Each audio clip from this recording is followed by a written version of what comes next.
This week in White Collar Crime, we're going to talk about sales-related occupational crimes. This is going to be a brief overview.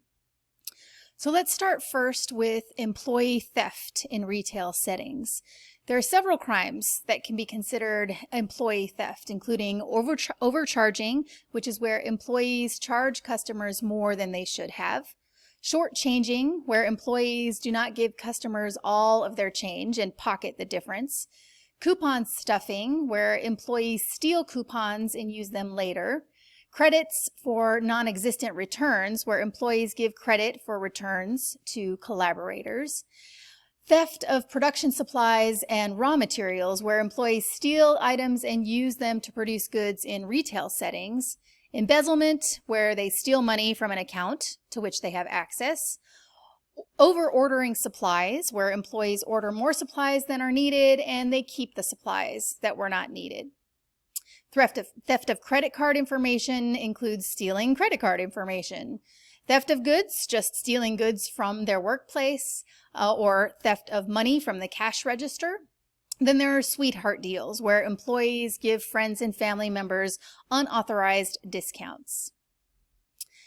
Then we'll consider crimes in the restaurant industry.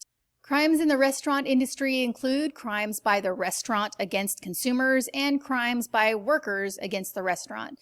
So crimes by the restaurant against consumers include adulterating food, failing to keep the restaurant as clean as required by standards, using false advertising to describe goods and services, and selling food at a smaller amount than advertised, which is called short waiting.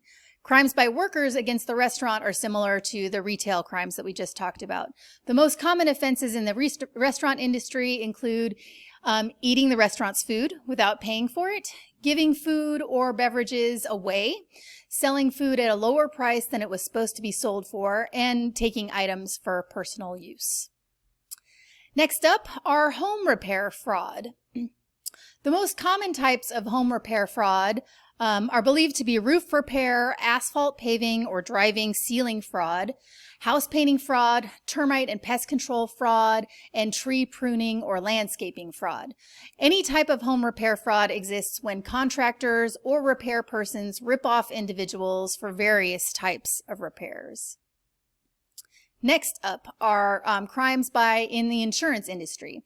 So insurance fraud collectively raises the yearly cost of premiums for consumers by $300 for the average household. There are four different categories of insurance crimes by workers: crimes by agents against the insurance company, investment-focused crimes, theft crimes against consumers, and sales-directed crimes against consumers.